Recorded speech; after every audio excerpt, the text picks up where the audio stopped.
Welcome, everybody. This is Buck Joffrey with Consensus Network. Before we get started, just want to remind you, if you are interested in getting into this game of cryptocurrency, of Bitcoin and blockchain, distributed ledgers, and you want to start investing, we've made it easy. Go to consensusnetwork.io, and you can check out the tutorials that Phil created over there. And one of the options there is also to create a Coinbase account. And the Coinbase account, if you buy some Bitcoin, I think they're going to give you $10 of Bitcoin free, and they'll even give me $10 of Bitcoin free. So we both win with that one. Anyway, check that out for sure at consensusnetwork.io. I also just want to point out that we also have a news segment, and that's a little bit different from the other podcasts that I do. But this podcast has two segments. So there's the show where we typically have content and maybe we interview somebody like we will on this one. And then later in the week, we try to keep the news current. So you're going to have that coming up as well. This week, in this interview I did a couple weeks ago with a guy by the name of Tone Vays. Tone is an ex-Wall Street guy. And you see a lot of these guys who, came to Bitcoin after the fallout of 2008 financial meltdown. So Tone got really into, he was disillusioned with Wall Street, with the banks, became a libertarian, became sort of a Ron Paul guy. And that was a story that a lot of the Bitcoin purists had who got in relatively early. He is, as you will see, passionate about Bitcoin. But what you'll also see is he's not passionate for other projects. He's not really into any other cryptocurrencies. He is a purist. And as we continue to speak to more people on this podcast, you will notice that major difference. It's not a world, this is not a homogenous world. Believers in cryptocurrency are not all of the same beliefs at all. Tone is a Bitcoin purist. In a few weeks, for example, we're going to talk to a professor who studies economics in general and who's very bullish on distributed ledger technology. And he's really interested in just about everything except for Bitcoin. So we'll talk to him as well. Now, this was a great conversation with Tone Vays. And when we come back, make sure to listen to this conversation with Tone Vays. Now, there isn't much more exciting than cryptocurrency, but there are old-fashioned ways of creating wealth outside of Wall Street that have been used by the wealthiest families in the world for generations. And that's what my other podcast is all about. It's called Wealth Formula Podcast. Now, if you've made a lot of money in crypto and don't know what to do next, this show might actually answer a lot of those questions too. Again, it's Wealth Formula Podcast with me, Buck Joffrey. Welcome back to the show, everyone. Today, my guest is Tone Vays. Tone is more than a decade of experience in Wall Street.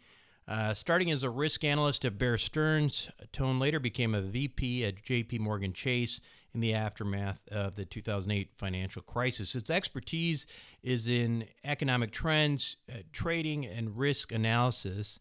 And he first became involved with Bitcoin in 2013.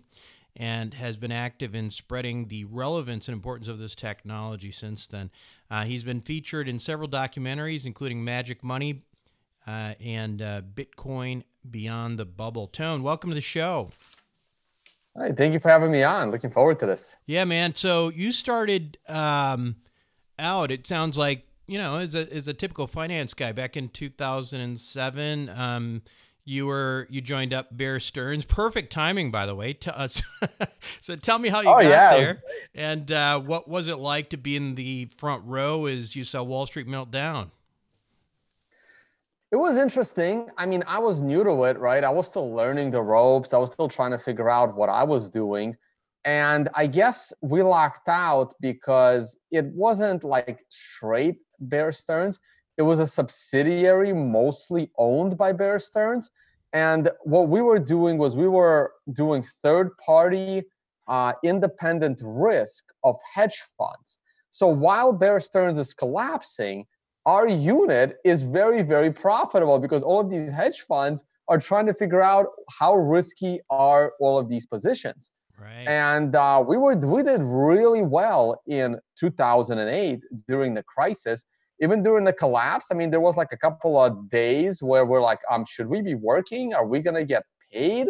So there was Yeah. a couple of those days, but JP Morgan took over our unit. I did not even change desks. Like, we just stayed where we were. We weren't actually in a different building. We had our own office. We had like our own independent unit. And 2008 was a great profit year for our unit. 2009, however, wasn't very good because a lot of the hedge funds we were processing risk for went under. So then, Yeah. Yeah. like we lost a lot of clients because they they disappeared. So, but 2008 itself was actually good for us because we were building risk models. Yeah. Yeah. And I guess at that point, every risk models were probably in vogue. So let's fast forward a little bit. So you were, I guess, as we said, you're what, Bitcoin class of 2013. That's going back early. That's the real deal. So tell me, how did you get interested in Bitcoin? How did this come as a result of a little bit of what you saw on Wall Street? How did that come to be?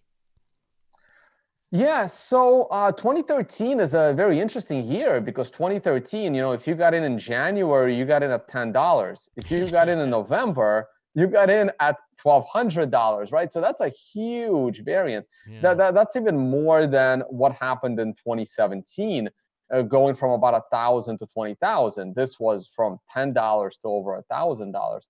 So my entry was around like late March, early April.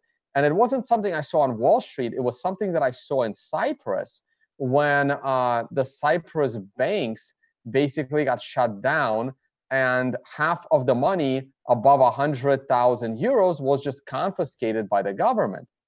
And the prior year, you're based in the US as well. So the prior year was the 2012 presidential election. And I became a big Ron Paul fan.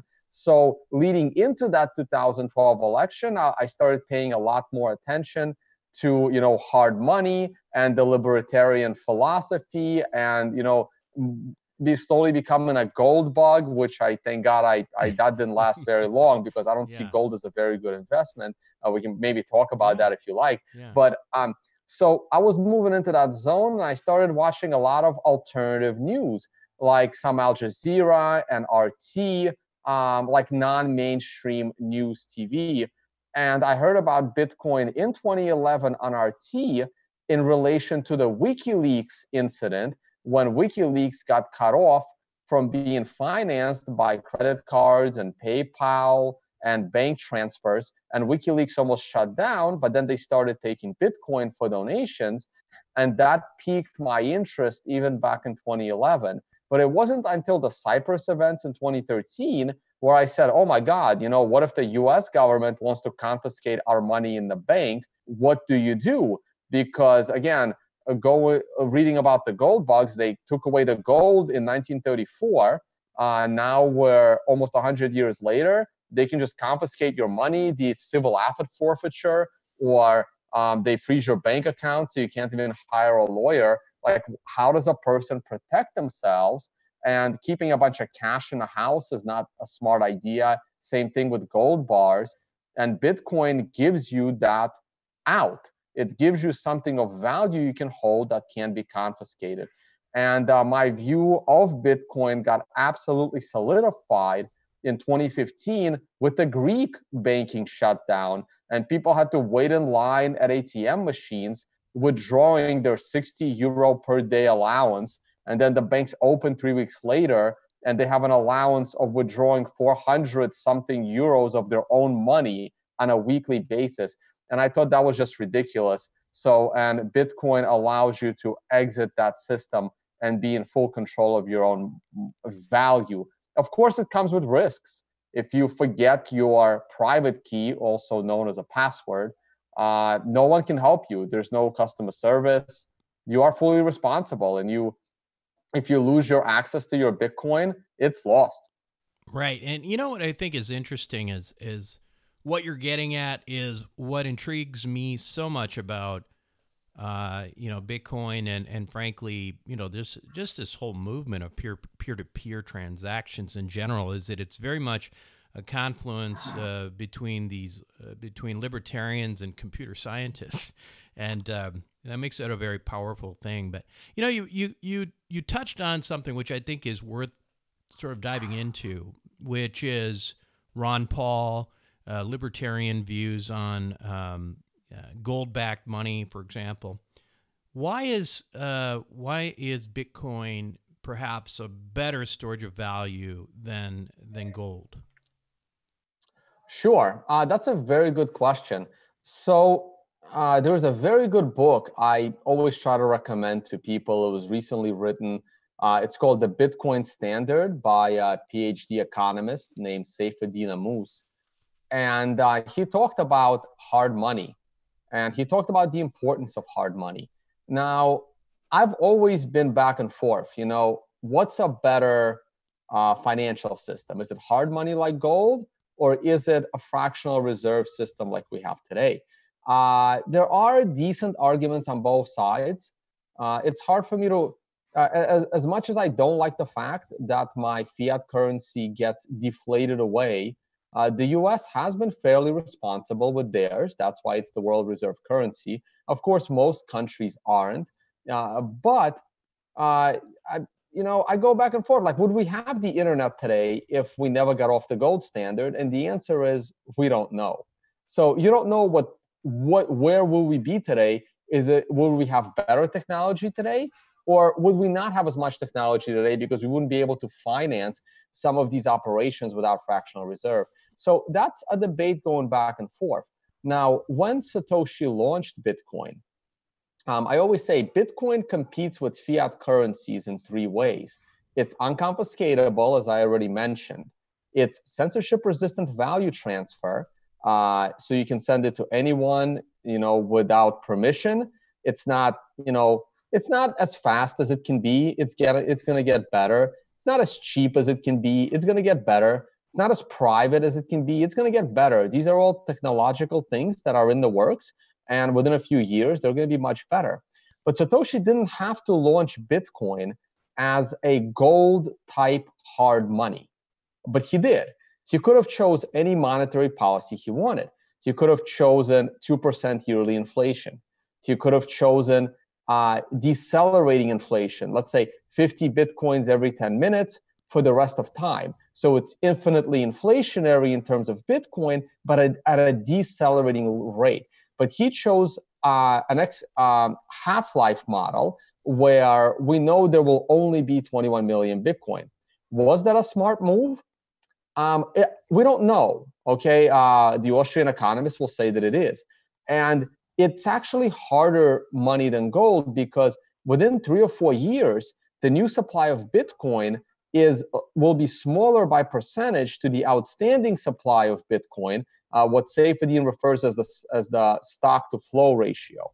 The amount of currency in circulation to the amount of new currency that's being added.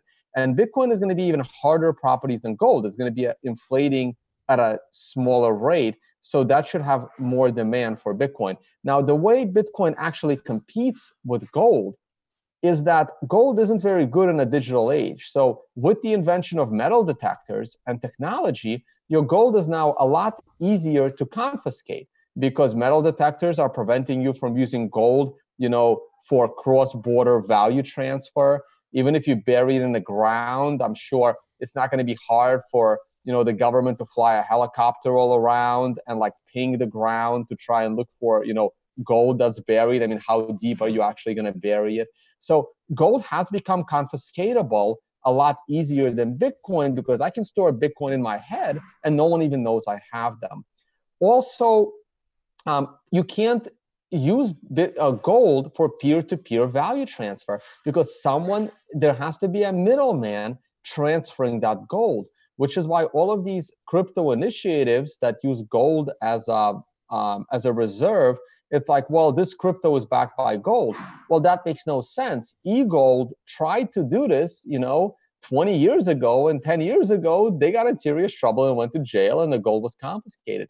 So it's hard to use gold as a peer-to-peer value transfer because, again, it's confiscatable and it needs a middleman.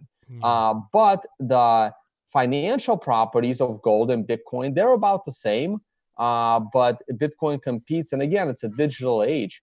Another very interesting thing from that book, because I don't want to take credit for it, is an explanation as to why silver continues to debase against gold.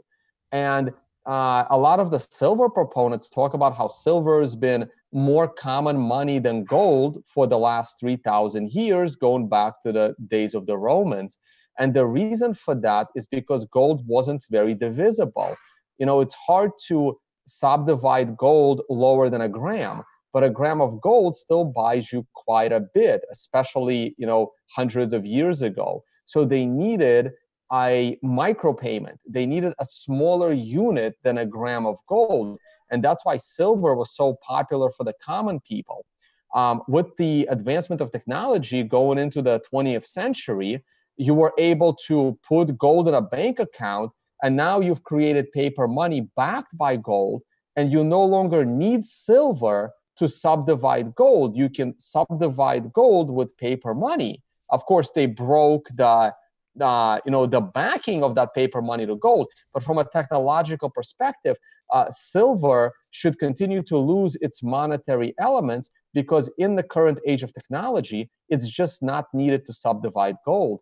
And Bitcoin is even more subdivisible than gold because with Bitcoin, you can subdivide that up to 1/100 millionth of a Bitcoin into a unit called a Satoshi. And right now, a Satoshi is a tiny fraction of a penny. And while at the moment, it's not, cost effective to send Satoshis peer to peer, but once Lightning Network, which is a second layer scaling solution, comes about, it's already being beta tested where you pay for things in Satoshis, which are like a penny divided by, hundreds or if not thousands of units. So Bitcoin is very subdivisible, which is what gives it an additional advantage over gold, because gold needs to be paper subdivided and the government's in control. So let me just play devil's advocate a little bit. Although I mostly agree with you in the fact that I think Bitcoin, coming from the real asset world, is a lot more similar to gold than it is to fiat currency, obviously for a number of reasons. It's there's a finite amount, etc. And all those qualities that make it, not fiat currency. I mean, that's obviously what Bitcoin is not fiat currency. But you talked a little bit about the ability for the government to confiscate gold. Of course, they did that, as you mentioned, under the in 1934, and they made it illegal to own gold. Is there any reason why it couldn't suddenly become illegal if a government chose to hold Bitcoin? No, that has been one of my concerns since the day I came into this space. And to this day, some people think I'm crazy, but to this day, I am still a little paranoid of exactly that. An announcement by the government that that Bitcoin has been criminalized in a similar way that gold was.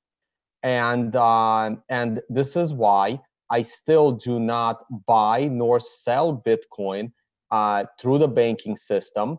I still try not to use Bitcoin in connection with my, name and address, because I don't want the government to know that I even have Bitcoin, and Bitcoin allows me to do that. Now, some people will say this is crazy. Why are you scared of the government? And because I kind of enjoy my life. And look, some people want to be, some people are ready to, stand up and, be examples. Like we look at Ross Ulbricht, who allegedly was the administrator of a website and is now doing 2 life sentences. And the next guy in that chain, like a guy that almost basically did pretty much 90% of what Ross did, he only got like less than a year in prison, right? So it's like someone is going to be made an example of, and I really don't want that to be me. And maybe I'm being extra cautious about it, but that's just, my risk averse lifestyle. Yeah. But that is something that worries me. So here's the big difference, right? So with gold, I think back then people were a little more trusty of the government, even though that's almost difficult to say because it was closer to the U.S., like 100 years closer to the U.S. Revolution, where nobody trusted the government, which is why the U.S. had a revolution to begin with. So, but here's the big difference. When they announced gold is illegal and they confiscated the gold, the reason they were able to actually achieve that is because 80% or like 70, 80% of the gold was concentrated in the banking system. So they never actually went door to door. They sent out that announcement saying, hey, if people are scared, they'll come in and give it to us. But they were never gonna, hunt people down for the gold. They just took it from the banks. So if Bitcoin gets very concentrated, and this is my fear, if the government just announces Bitcoin is illegal, then sure, they still can't take away the Bitcoin. But if too many people don't hold Bitcoin themselves, if too many people are letting Bitcoin banks, as we like to call them, hold that Bitcoin for them, there's all this talk about a Bitcoin ETF for people on, that are traders to trade it. That ETF needs to be backed by Bitcoin. If that ETF has a lot of Bitcoin backing it, that's another pot of Bitcoin that the government can come in and seize. Now, it may be a little difficult for the US government to show up at a crypto exchange or a crypto bank overseas and confiscate that Bitcoin. That may be a little bit tricky, but any Bitcoin, where the US has jurisdiction, they can probably confiscate that, and then confidence could kind of be lost or handed over to the government. If over 50% of all Bitcoin is being held by centralized institutions because people are too scared or too lazy to control their own private keys and be their own banks, then sure, it could be a complete repeat of 1934, where the government only has to make 5 phone calls and all of a sudden they have 50% of the Bitcoin. Now, what can happen is people can lose faith in that Bitcoin and the value of that Bitcoin can crash, or people will be okay if, I don't know. It's hard to say what the mentality of the people will be in 20 to 30 years. I'm not expecting that part anytime soon. If something like that is to happen, it's not going to happen anytime soon. It'll happen later. Right now, it would kind of be almost like making marijuana illegal. Sure, they can arrest you, but it's still at the end of the day, it's still a plant. Yeah. They can't stop a plant from growing. They can arrest you for smoking the plant, but they can't. No government has the power to stop a plant from growing. So it's the same thing with Bitcoin. They may arrest you for using it, but they will not have the power to confiscate it, and that's a big thing. It's funny when we're talking about these, issues of the government and banning and all these things. Meanwhile, in reality, what we're seeing in the milieu of government and large institutions is a relative interest in Bitcoin. Obviously, you mentioned the ETFs. We had the Winklevoss ETFs get knocked down. We've got something coming up from the CBOE and Van Eck, which a lot of people think is, has got a good chance of getting through maybe in the next year. Does participation of large institutions and banks dilute the libertarian aspect of Bitcoin that you're talking about? I don't think so, because I think it will bring a little more efficiency to the market. And a lot of people are complaining about these exchanges. They need to be more efficient. They need to have better technology. It would be nice for traditional exchanges that have experience in order matching and liquidity providing to give us a more stable market, because we have 18 million Bitcoin in circulation. And I think maybe 3 million Bitcoin at best are responsible for all of the price discovery of that Bitcoin. And that needs to be as efficient as possible, because that's a very small percentage of Bitcoin being traded that's responsible for, the price of all of the Bitcoin being stored.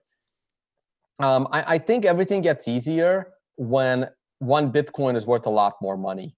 When one Bitcoin is upwards of $100,000, then your day-to-day purchases are not really going to fluctuate in value all that much. If the price of a Bitcoin, even on a daily basis, changes from 100,000 to 95,000, your dinner of $100 is not really going to be affected. It'll change by about 20 cents from the day before, right? It's a scale thing. So as there's more value on chain, as each Bitcoin becomes more and more valuable, your day-to-day transactions become more and more stable, and Bitcoin starts to become a little more of a stable currency for people to use, maybe slowly becoming a unit of account for like the Big Mac or something like that. And so I'm looking forward to that day.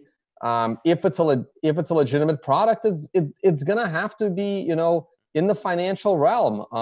Everything else has ETFs on it and futures contracts on it, and it has a financial market, except diamonds, which is probably the most manipulated commodity in the world.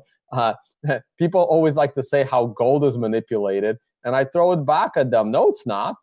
Because I can trade gold from my house. I can naked short gold. I can naked long gold. I can participate in price discovery of gold. I can't participate in the price discovery of diamonds. Give me a futures contract on that one.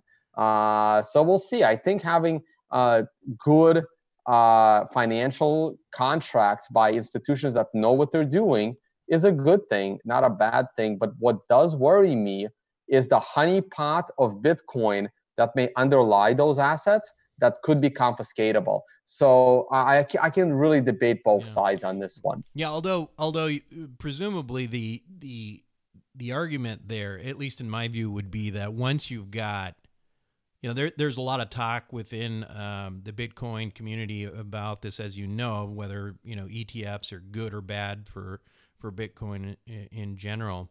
The good thing, in my view, is that if you indeed get a true Bitcoin,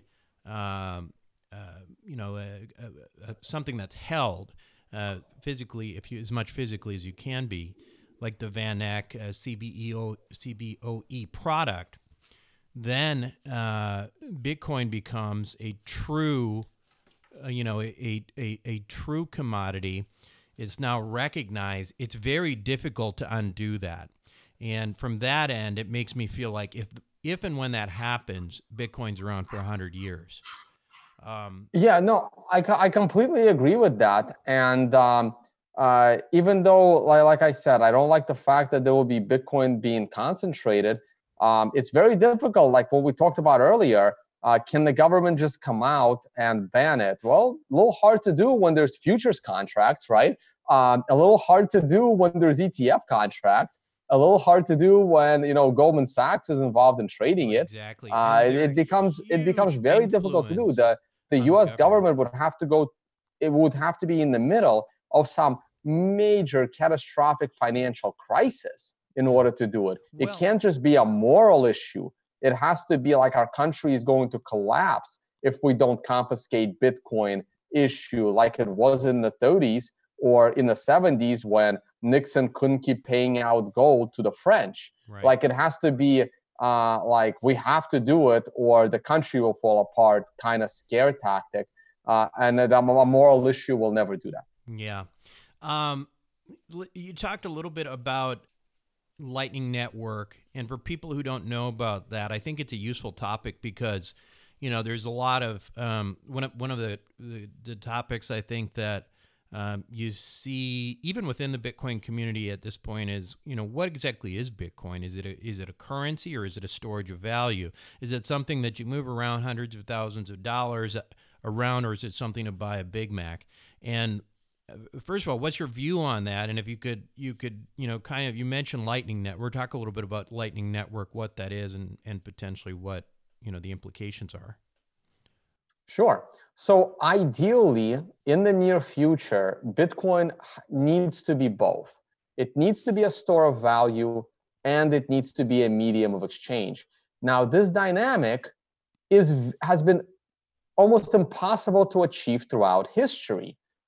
Gold has been a great store of value. Gold has never really been a great medium of exchange.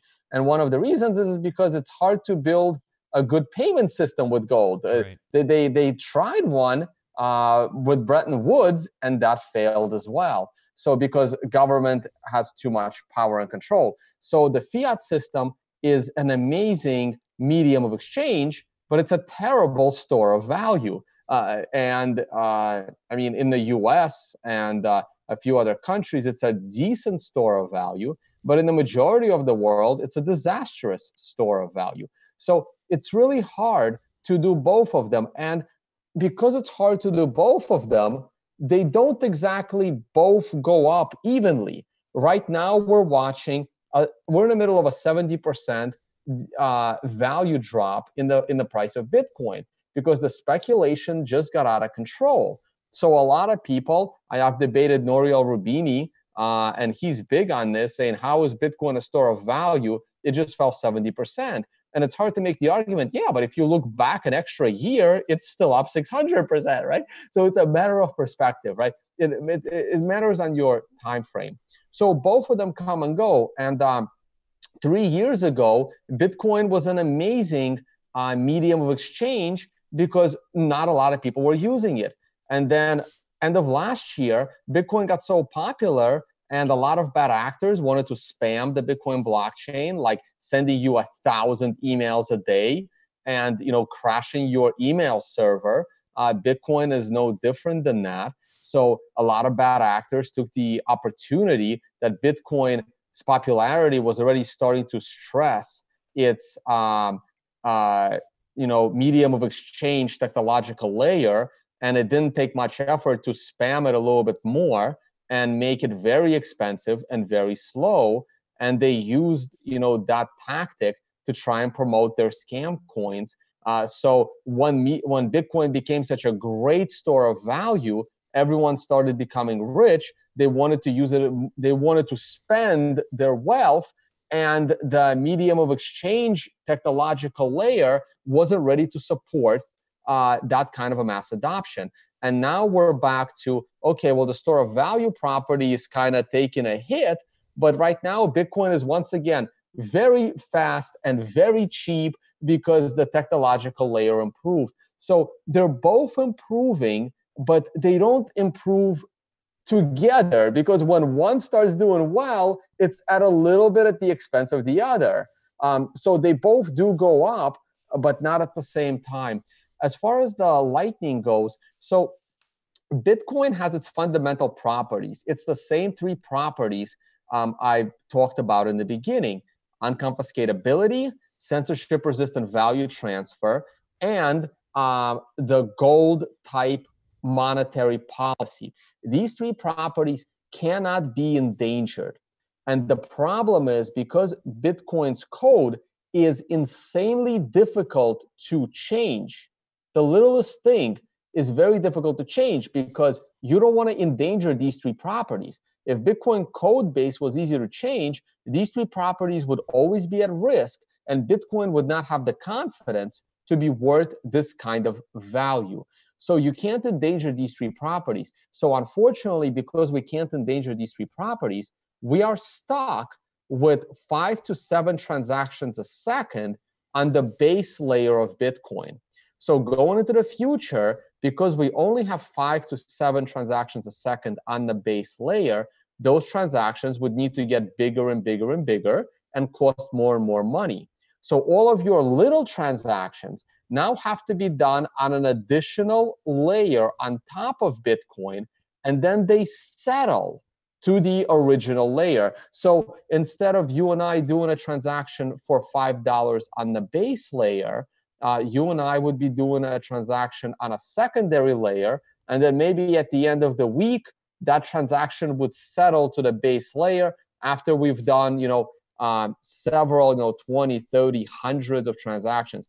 And by you, I don't necessarily mean another person. I mean like a store. Like a store, like a grocery store has 500 customers a day. There's no reason for them to put every single one of those transactions on the base layer. They can do them on a secondary layer, and then at the end of the day or at the end of the week, they move it all as one transaction. And this secondary layer needs to be also built. Well, obviously, the secondary layer has absolutely no effect on the monetary property of Bitcoin. So that's unaffected. But the secondary layer needs to be built. Obviously, it already has scaling, but the secondary layer cannot be easily confiscatable, because if the Bitcoins being used on a secondary layer, if those Bitcoins are confiscatable, or if they have censorship in the middle of those transactions, then no one would use the secondary layer. So building out that secondary layer requires the same like libertarian principles of making sure it's unconfiscatable and making sure it's censorship resistant. And this time around, there should be significantly better privacy, because privacy on the base layer isn't great. You are pseudo-anonymous, and if the government wants to find you using that base layer, right now they have the resources. It's not a blanket like, hey, we can just give Facebook a call and we have all your messages. Hey, we can just call your cell phone provider and we have all of your history, right? This is more like, hey, we think this person, we don't like this transaction, let's zoom in. They can put programmers on it and find, specific people and specific transactions. So the secondary layer needs to be built with more privacy in mind to give people, safety in spending their money without worrying about, the government doesn't like what you spent your money on, kind of thing.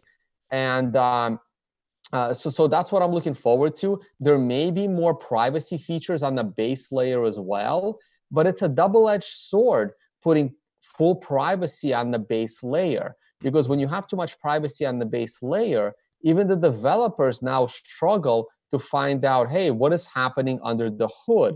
In addition, one day I hope to see some honest politician, if that's possible, route tax revenue through the base layer for the reasons of it's not private.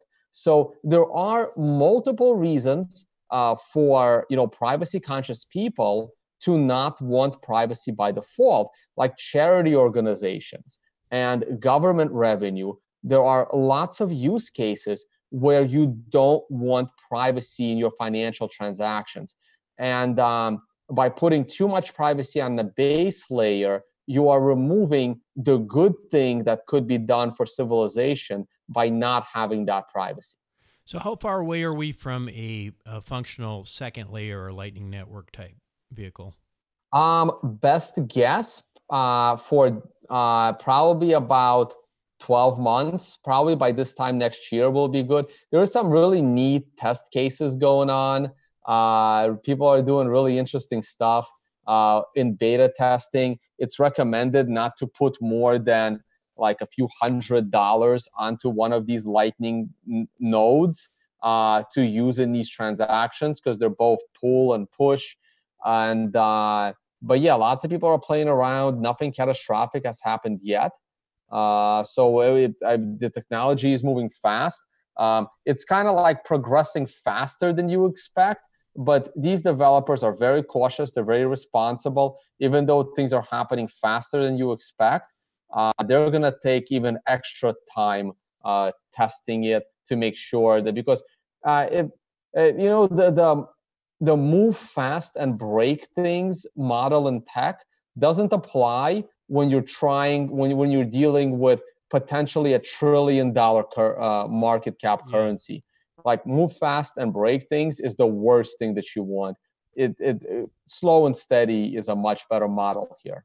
So you're a Bitcoin guy, right? I mean, and so is there any other projects, any other blockchains that you find interesting enough to actually pay attention to?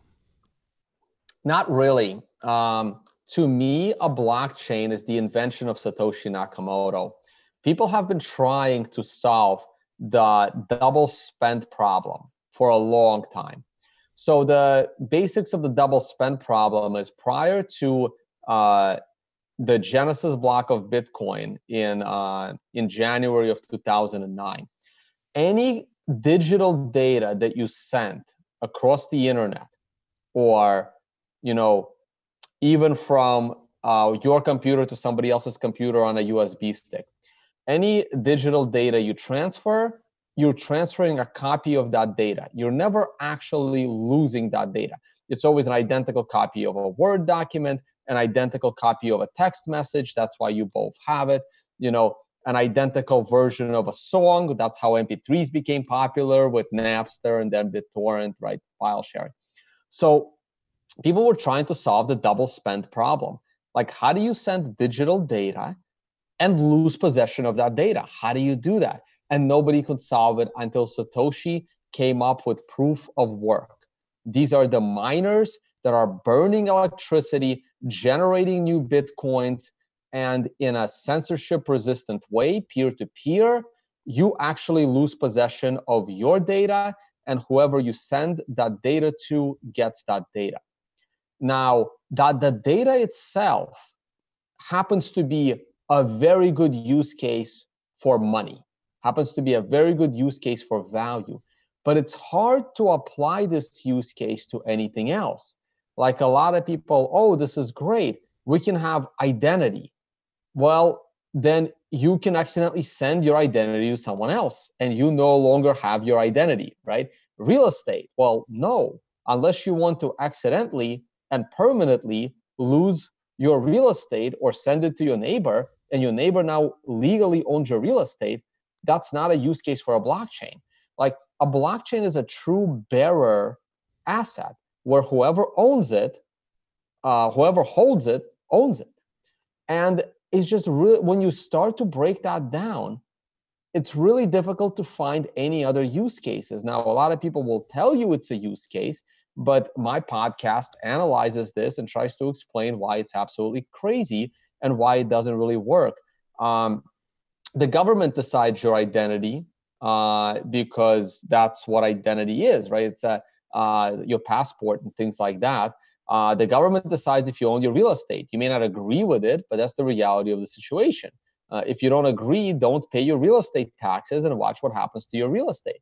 And so if something requires physical form, then that physical form is at risk of censorship, and that physical form is at risk of confiscation. And that removes the properties of the blockchain that Satoshi Nakamoto created. So a lot of these cases break down. The other thing that's very popular today is smart contracts. And once again, you run into this dilemma, at least I do. Well, smart contracts are great.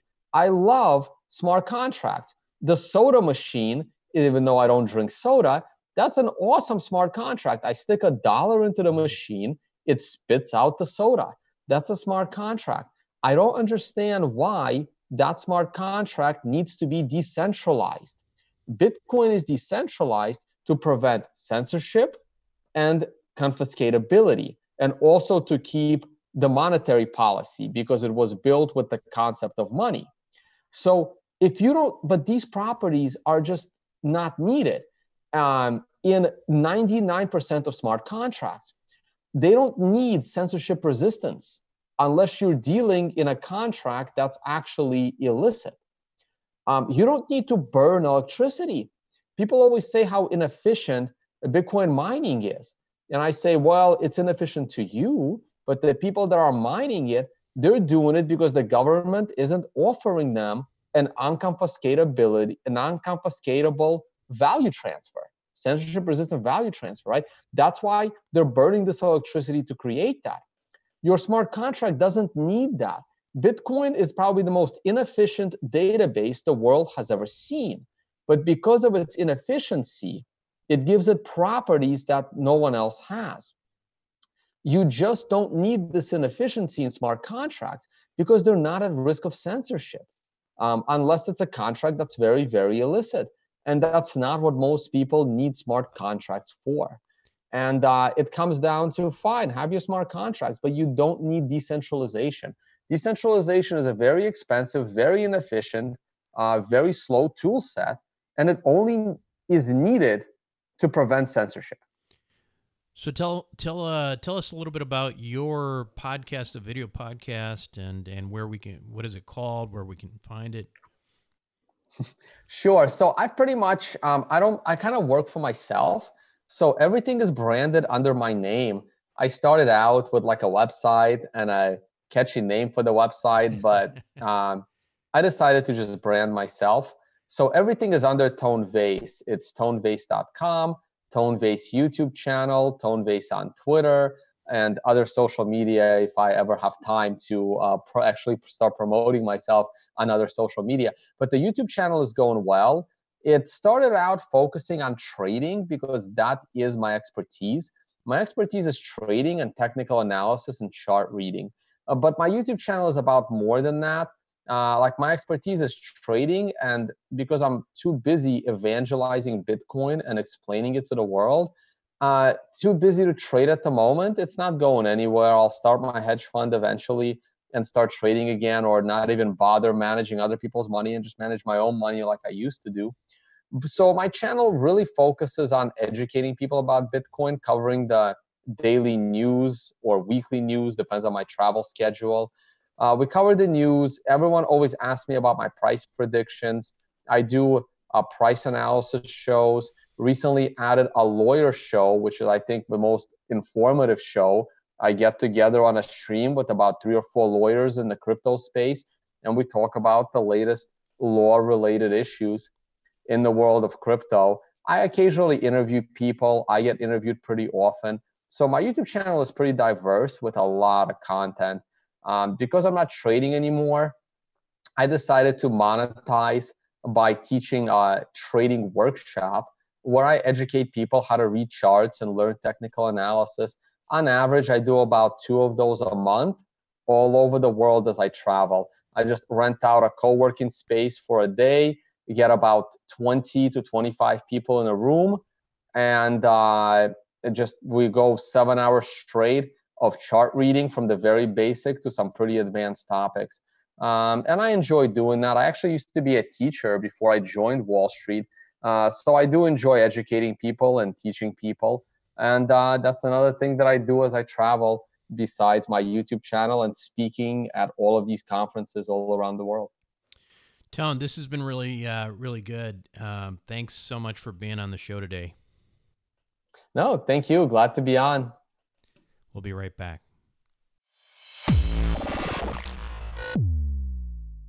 Want to buy Bitcoin with your IRA? Don't waste your time on expensive IRA custodians. A strategy called a QRP is as easy as writing a check. Find out how. Text 44222 and type QRP book. That's one word. And get a free book that explains everything. Again, that's 44222 QRP book. One word. It's the easiest way to make Bitcoin and other cryptocurrencies part of your retirement. Okay, we're back with Q&A time here. Buck Joffrey back with Consensus Network. I'm sure you enjoyed that interview with Tone Vays. What you're going to find is there's guys like Tone who are gung-ho Bitcoin purists, and then you're going to find the opposite. You're going to find people who are, there's an upcoming interview where you'll hear a guy basically saying that he thinks that Bitcoin will never really take off, and that the real value is all in, blockchain-related technology, which for me personally, I think both are true. I used to think the latter, but now I'm becoming more and more of a true Bitcoin fan. And we'll talk about that more in further episodes. But I want to get to your questions. First question comes from William Sue. William Sue is a Wealth Formula listener as well. And he says, Buck, loving the podcast. I have 2 maybe somewhat related questions. Can you explain MetaMask, my Ether wallet? What is it? How to set it up? The difference between the two. In terms of setting things up, make sure you go to consensusnetwork.io. Check out the tutorials. You'll get most of what you'll need to at least get started in this area. Phil has done some decent videos on that. Now let's start with my Ether wallet. And my Ether wallet is basically where you can store all of your Ethereum-based tokens on the Ethereum blockchain, where you have control of your assets by having what's called a private key that only you control. Okay? Now, your private key can be in the form of a file, which is actually what I first used when I first bought Ethereum and didn't know very much. Basically, when you go to my Ethereum wallet, you needed a password, and then you would have to download a file, literally download a file, which was your private key, in order to get access to your wallet and be able to send and receive tokens. Okay. Now, obviously, the advantage of that is that you control it, but also if you lose your key, well, then you're kind of out of luck too, right? I used to use these, again, I used to use the file mechanisms back then, the file as the actual private key. And that was really stupid, because if your house burnt down or you just lost copies of it or whatever, yeah, your money's gone, right? So I'll get to the optimum way of doing it in a minute, but let me move on and talk a little bit about MetaMask, because MetaMask is basically a Google Chrome extension, okay? And it allows you to turn your Google Chrome browser into an Ethereum browser. So you can retrieve data from the Ethereum blockchain, so you can verify your identity, verify your transactions, etc. You can add a number of wallets to your account. And you can also use it to, basically get into your Ethereum wallet. Now, so it's a wallet, and it can also allow you to get into my Ethereum wallet. Okay, getting confusing. But the good news is I'm going to give you, in my opinion, the best solution in a second. So hang in there if you're getting confused. MetaMask also, though, it allows you to visit Ethereum-enabled websites. So Ethereum is a protocol, and so it's not like it's just currency. It's something that people build applications on, right? Build websites on. So by using MetaMask, you can actually visit these Ethereum-enabled websites or applications. Basically, what MetaMask is it's a bridge between Chrome and the Ethereum blockchain. That's really what it is. It's also nice if you want to use it because it's it's a barrier to phishing sites. These sites that try to lure you in, pretending to be another site, and then you end up sending money to the wrong site. So it's nice for that. It's an extra bonus, I guess. Here's the thing. I really don't like MetaMask. I find it somewhat confusing to use. I also don't like that it's a hot wallet. In other words, it is connected. If you have your money on it, it's connected to the internet, right? So that's why we call it a hot wallet. And I certainly won't use it because of that. Also, it's a Chrome extension. It's a Google Chrome extension. These things are not that hard to hack. So I'm not a big fan of MetaMask in terms of storing your coins, your tokens or whatever. That's basically the story there. Now let me tell you how I do this. When I actually use my Ether wallet. I do like using my Ether wallet, but I use what's called a hardware a wallet. So I have something called a Ledger S, and hopefully Phil has something up on the tutorials about that. I'm pretty sure he does because he was asking me about it. But a Ledger S it looks like a thumb drive, and what it is think of it as holding all of your private keys. And so when I go to my Ether wallet, if I want to access my Ethereum or I want to access tokens built on the Ethereum blockchain, otherwise known as ERC20 tokens, I just basically go to my Ether wallet, then I plug in this hardware thing that sits, normally sits offline, and that creates the private key and connects me to the Ethereum blockchain. It's so easy to use. It's the safest way to do it because it's basically cold storage. It's not on the internet. And so that's how I do it. I use a Ledger S pretty much for storage of pretty much all of my tokens. For Ethereum, I connect to my Ether wallet. For Bitcoin and for a number of other coins, I will go to the actual, I forget the name, but the drive of the ledger itself, which is very easy to use once you can purchase that and use it pretty easily. But that's really the safest way. So again, just to reiterate, the best way to do it, in my view, is not to store coins on MetaMask. I would get a ledger, let that be your key, your private key for wherever you're storing your coins in the wallet. For example, my Ether wallet, or your Bitcoin wallet, or whatever. Okay, so let me get to another one of your questions, William. You say, can you explain how we can see our private keys on Coinbase? Well, in short, if you're using Coinbase, you don't really have a private key, right?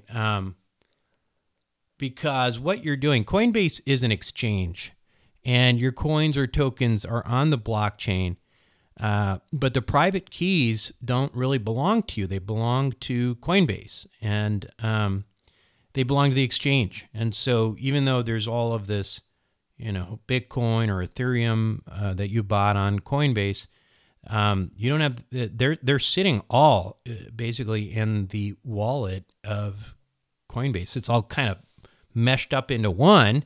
I mean, so your assets get mixed up with everyone else on these blockchains. It's convenient and easy to use because, of course, now, you don't have to have a private key, et cetera. You just log in a traditional way, but it's not as safe as having your own wallet. So, again, if, I don't know what the likelihood of Coinbase getting hacked is, but if it were, I mean, your money's basically sitting on an exchange. It's not sitting on the blockchain protected by your own private key. So I would again recommend using a hardware wallet, transferring over your tokens to a wallet that's, like my Ether wallet, or a Bitcoin wallet, some kind of Bitcoin wallet, and then using a Ledger S as your private key. That's how I would recommend it. Now, let's see here. What else we got? We got Justin, another wealth formula guy.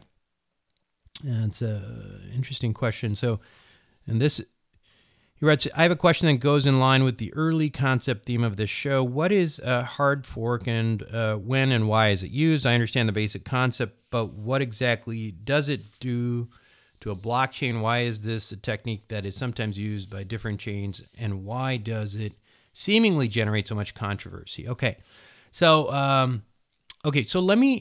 I'm going to answer this to the best of my ability, but by all means, if I have some technical inaccuracies there, and there's somebody out there who's listening, who's a programmer, and you want to correct me, let me know. Shoot me an email, info@consensusnetwork.io. But basically, forks in programming language, in programming terms, is open source code modification.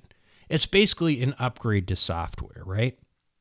So hard forks are a change to the protocol that makes the older versions of the software invalid. It's a big deal, right? It's for big changes. For Bitcoin, it would be like changing the block sizes or something like that.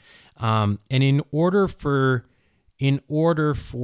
that to occur, you have to get, the majority of miners to agree, more than the majority, the super majority of the miners to agree on these changes, these big software changes. And Bitcoin, that's really difficult to do because there's a lot of Bitcoin purists. If you want to be called Bitcoin, the purists are going to say, hey, Bitcoin is Bitcoin. We're not going to change it because you don't like the way it's scaling, etc. This is just what it is.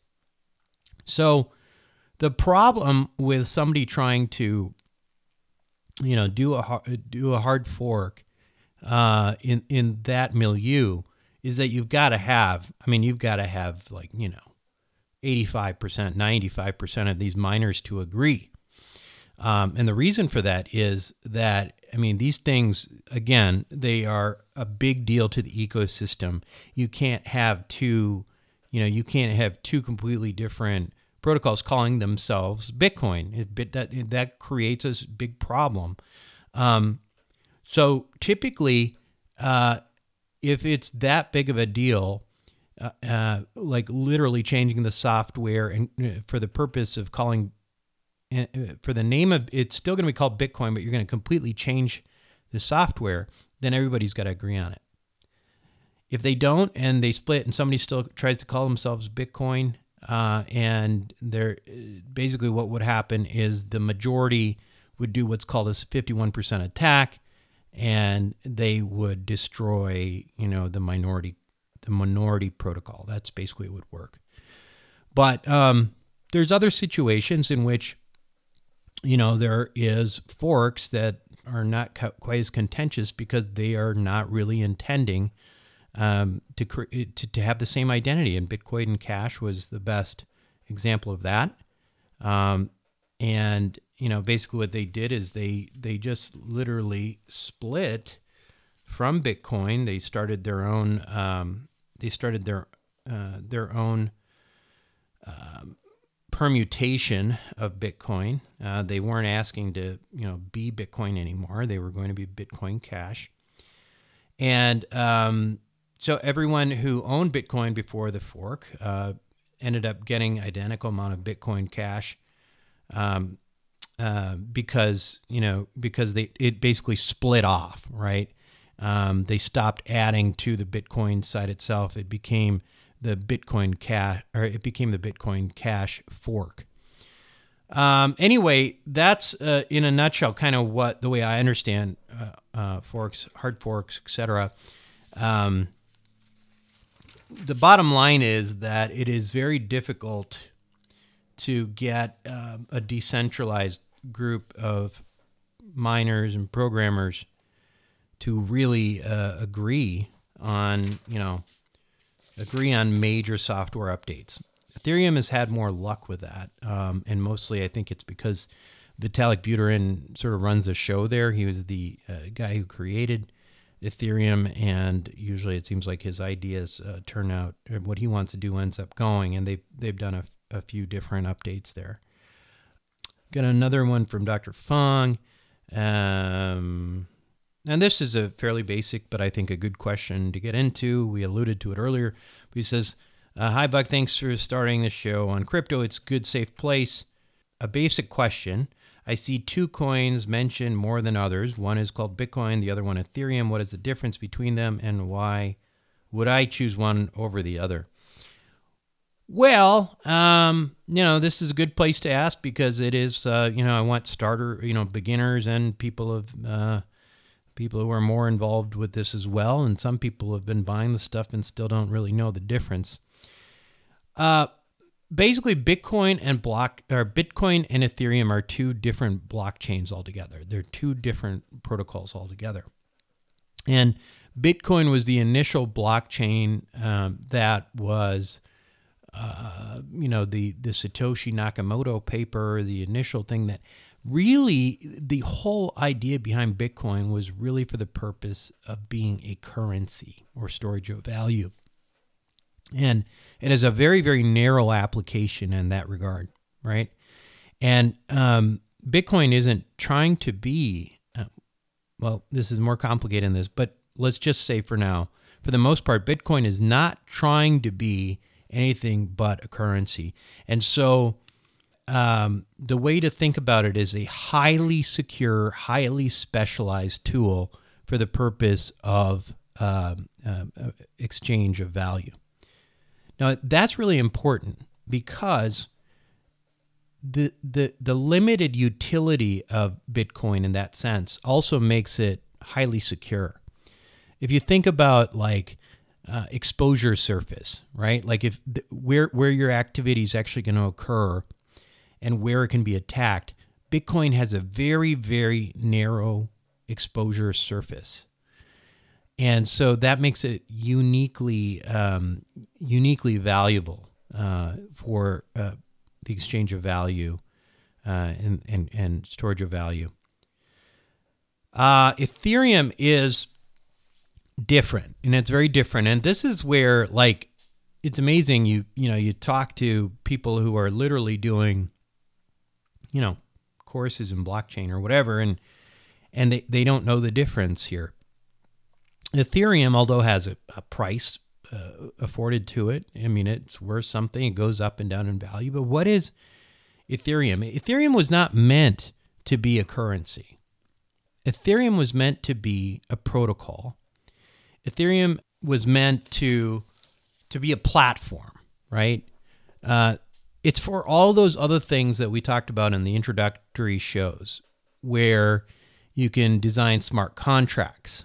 You can build applications on it. So it's not like a website, but something a website would actually be built on, right? Hopefully that makes sense. So it's not, again, the purpose of Ethereum is not to be a currency, even though it has a value. It is a protocol that is used to build on top of. And that is critically important to understand that. There's others like that as well. There's other blockchains. There are other distributed ledgers. One of my more interesting projects that I'm interested in is called EOS. EOS is another blockchain. EOS is another something that's just, it's similar in concept to Ethereum, but a lot of people would tell you that EOS is a lot more scalable. Another protocol that I'm excited about, and you're going to hear about soon, is Hashgraph or Hedera Hashgraph. It just doesn't use a blockchain. It uses a different kind of distributed ledger based on something called a gossip protocol. But once again, the purpose of Hedera, of Hashgraph, is not the same purpose of Bitcoin. It is a protocol. It's something that software developers are going to use to build on top of, to create decentralized applications, to rebuild the internet, to rebuild businesses, etc.